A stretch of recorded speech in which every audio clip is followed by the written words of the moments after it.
Qualitative improvement के लिए काम किया जाता है, जैसे कि नए नए सहकारी समितियों का निर्माण करना, सहकारी समितियों को जो भी प्रॉब्लम समस्या का सामना करना पड़ता है उसके लिए गवर्नमेंट के पास रिप्रेजेंटेशन करना,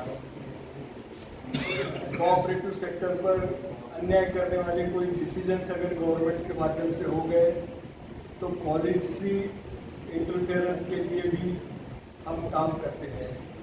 कोऑपरेटिव के लिए रिसर्च भी कर सकते हैं, कोऑपरेटिव सेक्टर का डेटा कलेक्शन का काम भी हम लोग करते हैं। और बेसिकली हमारी ये धारणा है कि कोऑपरेटिव में काम करने वाले, चाहे वो डायरेक्टर हो, निदेशक हो, मतलब कर्मी दल हो, अधिकारी हो, इन सबको अगर प्रशिक्षण और उनके क्षमता विकास का काम हम करेंगे तो सहकारिता आंदोलन अपने आप सुचारू रूप से चलेगा, ऐसे सरकार भारती का विश्वास है। वैसे अगर देखा जाए तो समाज में सहकारिता के माध्यम से ही विकास करना संभव हो सकता है, ऐसी हमारी सरकार भारती की धारणा है। खास करके दलित, शोषित, वंचित, पीड़ित, जो सामाजिक दृष्टि से दुर्बल है, निम्न आर्थिक स्तर पर काम करने वाले नागरिक हैं, इन सब का अगर स्थायी आर्थिक विकास करना है तो उसके लिए सहकारिता एकमात्र संसाधन है, ऐसी सरकार भारती की धारणा है। आज की तारीख में सहकार भारती का काम पूरे देश में 28 प्रदेश और 650 से अधिक जिलों में सहकार भारती अपना काम कर रही है। इसके अलावा सहकार भारती के माध्यम से सहकारिता क्षेत्र में काम करने वाले लोगों के कॉन्फ्रेंसेस, ब्रेनस्टॉर्मिंग, डिस्कशन सेशंस, इस प्रकार का काम भी सहकार भारती के माध्यम से किया जाता है। और बार बार सरकार से अप्रोच करके सहकारिता की समस्या और सहकारिता में जो नीतिगत निर्णय करने की आवश्यकता है उसके बारे में जानकारी देना और एक मीडिएटर के रूप में काम करना, इस प्रकार का काम सहकार भारती पूरे देश में कर रही है। हर 3 साल के बाद सहकार भारती का एक राष्ट्रीय अधिवेशन हम लोग करते हैं, जिसमें पूरे भारतवर्ष में काम करने वाले सहकार भारती के कार्यकर्ताओं को निमंत्रित करते हैं। यह अधिवेशन करने का भी हमारा एक साइकिल है, जैसे कि 1 साल केवल कार्यकर्ताओं का अधिवेशन करते हैं और 1 साल सहकारिता क्षेत्र में काम करने वाले सभी लोगों के लिए अधिवेशन करते हैं। तो इस बार 6, 7, 8 दिसंबर 2024 को अमृतसर में सहकार भारती के चिन्हित और दायित्ववान कार्यकर्ताओं का एक अधिवेशन सहकार भारती ने आयोजित किया है। इस अधिवेशन में केंद्रीय कार्यकारिणी के सदस्य, हर प्रदेश के कार्यकारिणी के सदस्य और हर जिले से 4, मतलब अध्यक्ष, महामंत्री, संगठन प्रमुख और महिला प्रमुख, ऐसे 4 लोग इतनी सीमित संख्या से निमंत्रित किए गए हैं, फिर भी ये संख्या 3000 के आसपास हो जाती है। 80% लोग उपस्थित रह सकते हैं, ऐसा अनुमान हमने अगर कर भी लिया तो 2200 के करीब संख्या अमृतसर में ये 2 दिवसीय अधिवेशन के लिए होने जा रही है। इस अधिवेशन का उद्घाटन दिनांक 7 दिसंबर 2024 को राष्ट्रीय स्वयंसेवक संघ के सरकार्यवाह आदरणीय दत्तात्रेय भोसले जी के कार्यक्रमों के माध्यम से होगा। उनका कंफर्मेशन सहकार भारती को प्राप्त हुआ है। उनके साथ साथ सहकारिता के केंद्रीय राज्य मंत्री श्रीमान मोहल जी, मुरलीधर मोहल जी, ये भी उपस्थित रहने वाले हैं, लेकिन वो महाराष्ट्र के चुनाव में थोड़े व्यस्त होने के कारण उनका कंफर्मेशन आज की तारीख में हाथ में नहीं आया है, लेकिन उन्होंने ओरली इस अधिवेशन में सम्मिलित होने के लिए आग्रह किया। इस राष्ट्रीय अधिवेशन में आने वाले 3 साल के लिए सहकार भारती के राष्ट्रीय महामंत्री तथा राष्ट्रीय अध्यक्ष, ये 2 पद पदों का चुनाव भी हमारे कार्यकर्ताओं के उपस्थिति में होता है, वो भी इस बार हो जाएगा। इसके अलावा संगठनात्मक काम का विस्तार, संगठनात्मक काम का प्रभाव कैसे निर्माण हो जाएगा सहकारिता क्षेत्र में, सहकारिता के क्षेत्र में सहकार भारती के विचार का प्रसार कैसे हो सकता है, और हमारा संगठनात्मक काम किस पद्धति से और भी उन्नत हो सकता है, इसके बारे में विचार मंथन इस अधिवेशन में हम लोग गंभीरता से करेंगे। आने वाले 3 साल के लिए सहकार भारती का कार्यक्रम किस प्रकार से रहेगा, सहकार भारती का लक्ष्य क्या रहेगा, इसके बारे में भी विचार करेंगे और उसके लिए कुछ एक्शनेबल पॉइंट्स उसमें डिसाइड करेंगे अधिवेशन में। इस प्रकार का कार्यक्रम ये अधिवेशन में होने जा रहा है। इसके अलावा हम इस राष्ट्रीय अधिवेशन में 2 प्रकार का पुरस्कार डिस्ट्रीब्यूशन करते हैं। एक तो सहकार भारती के जो प्रेरणा पुरुष है श्रद्धेय लक्ष्मणराव इनामदार जी। लक्ष्मणराव इनामदार जी भी अपने समय के संघ के प्रचारक थे गुजरात में, और हमारे प्रधानमंत्री आदरणीय नरेंद्र मोदी जी के मेंटोर रह चुके हैं, जिन्होंने सहकार भारती के स्थापना की प्रक्रिया में नेतृत्व किया था। तो उनके स्मृति प्रीत्यर्थ एक पुरस्कार हम देते हैं, जो इस बार हमने देने का निर्णय किया है गुजरात से बनासकांठा दुग्ध संघ, बनासकांठा डेयरी के चेयरपर्सन शंकर भाई चौधरी जी। दूसरा पुरस्कार भी हम वितरित करते हैं अन्ना साहब गोडबोले पुरस्कार। अन्ना साहब गोडबोले ये महाराष्ट्र से थे। महाराष्ट्र में उन्होंने एक सांगली अर्बन बैंक का गठन किया था, और वो गठन ऐसे जमाने में किया था कि उस समय भारतीय रिजर्व बैंक का गठन भी नहीं हुआ था। 1934 में उन्होंने बैंक का गठन किया और रिजर्व बैंक का गठन 1935 में हुआ है। सहकार भारती के प्रारंभ के काल में उन्होंने वर्किंग प्रेसिडेंट की भूमिका निभाई है, और सहकार भारती को पूरे देश में एस्टेब्लिश करने का प्रयास भी उनके हाथों से हुआ है। तो उनके स्मृति प्रीत्यर्थ भी एक पुरस्कार अन्ना साहब गोडबोले पुरस्कार सहकारिता क्षेत्र में काम करने वाले अच्छे संस्था को जो मॉडल के रूप में काम करते हैं उनको हम देते हैं। ये पुरस्कार इस वर्ष हैदराबाद की मुल्कनूर मल्टीपर्पज कोऑपरेटिव सोसाइटी है, जो डेयरी सेक्टर में भी काम करती है, मेडिकल किट के सेक्टर में भी काम करती है, टैक्स के लिए भी काम कर सकती है, डेयरी सेक्टर में भी काम करती है, और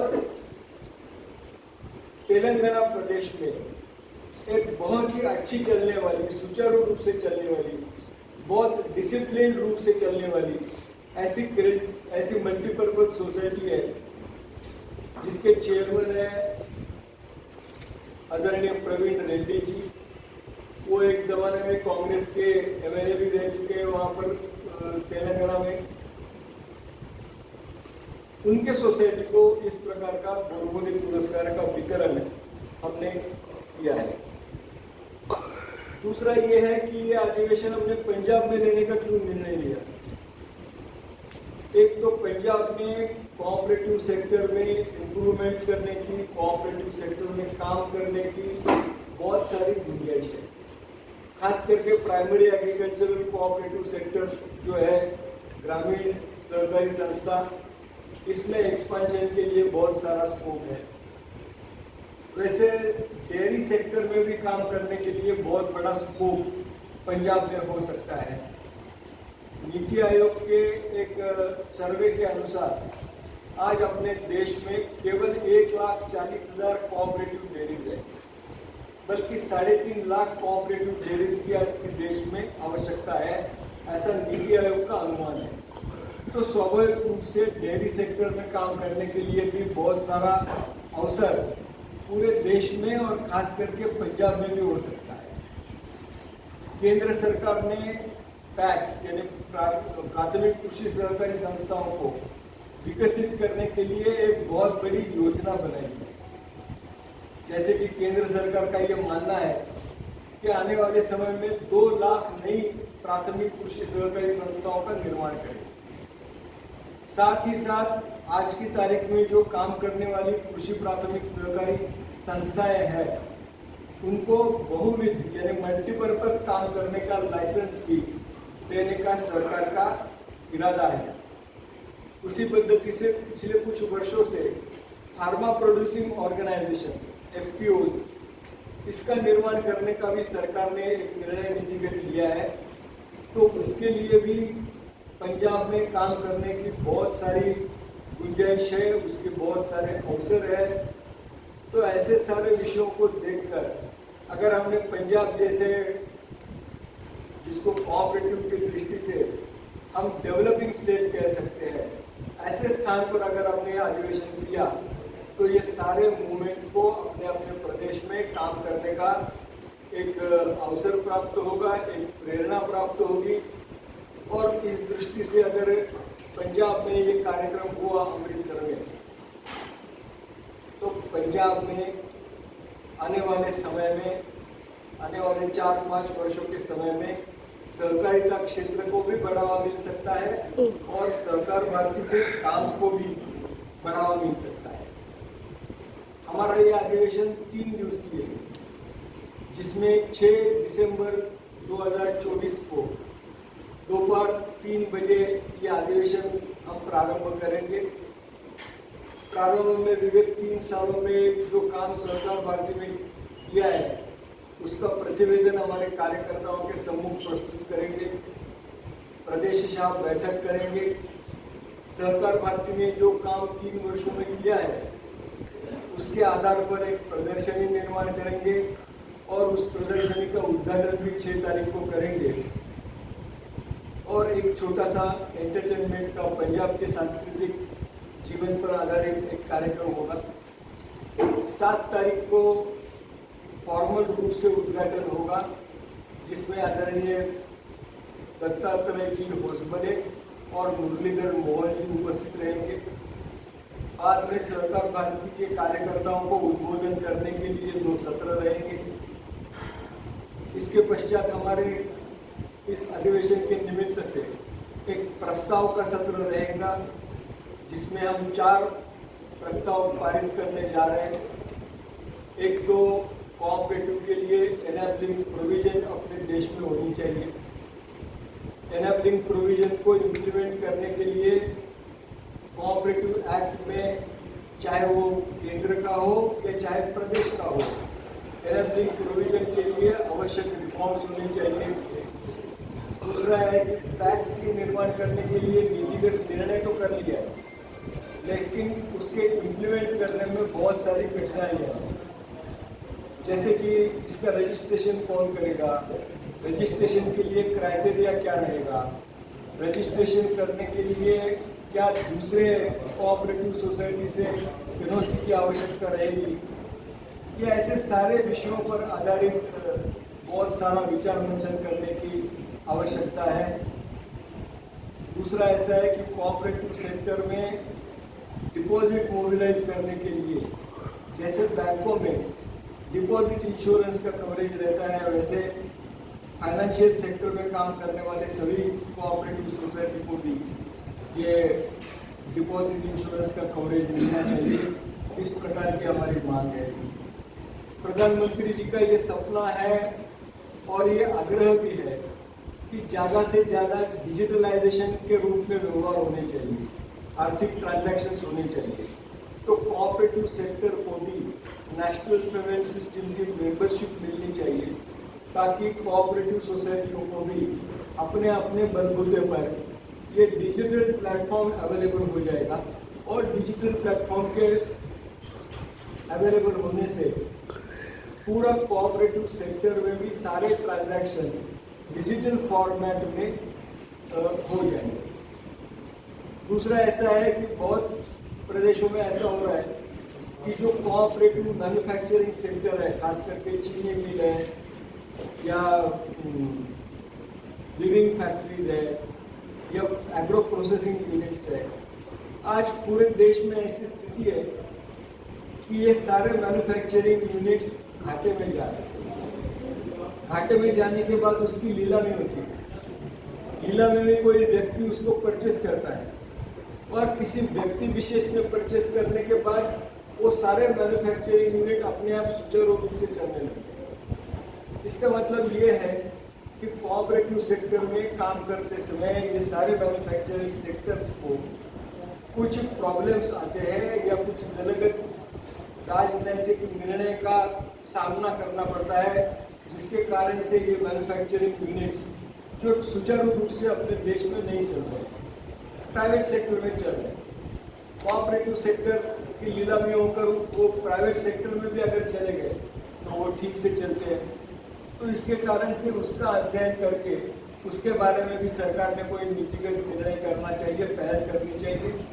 और अंत में हमारा ये डिमांड है कि कोऑपरेटिव सेक्टर को अगर सुचारू रूप से चलाना है तो कोऑपरेटिव सेक्टर से संबंधित सभी लोग, चाहे वो कोऑपरेटिव के मेंबर्स हैं, कोऑपरेटिव में काम करने वाले कर्मीधर हैं, कोऑपरेटिव सोसाइटीज को चलाने वाले निदेशक हैं, मैनेजमेंट है, और कोऑपरेटिव से संबंधित जो गवर्नमेंट के अधिकारी हैं, इन सब का समुचित cooperative training and capacity building इस प्रकार की आवश्यकता है।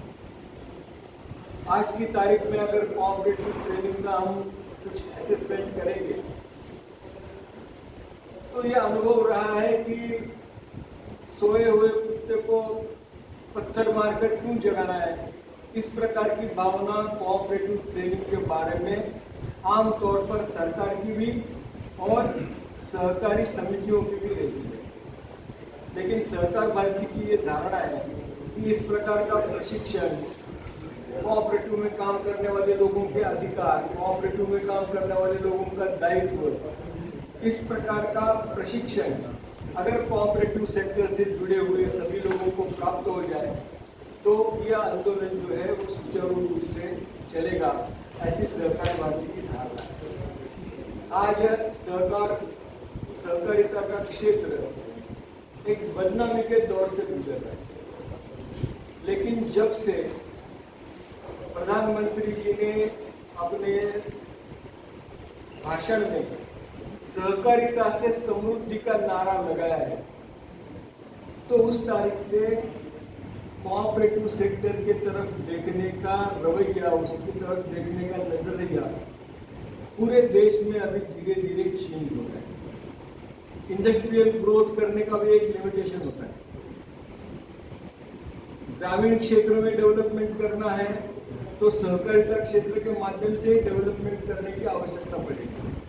और ग्रामीण क्षेत्र का अगर स्थायी आर्थिक विकास करना है तो उसके लिए कोऑपरेटिव एकमात्र संसाधन है, ऐसी सरकार भारती की भी धारणा है और अभी सौभाग्य से सरकार की भी इसी प्रकार की धारणा है। तो आने वाले समय में सरकार भारती का ये अनुमान है कि कोऑपरेटिव के लिए एक फेवरेबल वातावरण अपने देश में हो सकता है, लेकिन इसका सही फायदा समाज में हम लोगों ने नहीं लिया तो फिर से एक बार सहकारिता का आंदोलन बदनाम हो जाएगा। इतनी फैसिलिटीज और इतना सब देकर भी सहकारिता आंदोलन सुचारू रूप से अपने देश में नहीं चला तो उसका सारा ठिकाना सहकारिता आंदोलन पर टूट जाएगा। लेकिन सहकारिता आंदोलन एक अपने आप बहुत अच्छा आंदोलन है। वैसे कहीं पर भी किसी सिस्टम में दोष नहीं होता है, सिस्टम चलाने वाले लोगों में दोष होता है। इसलिए सरकार भारती ने ये स्लोगन दिया है कि बिना संस्कार नहीं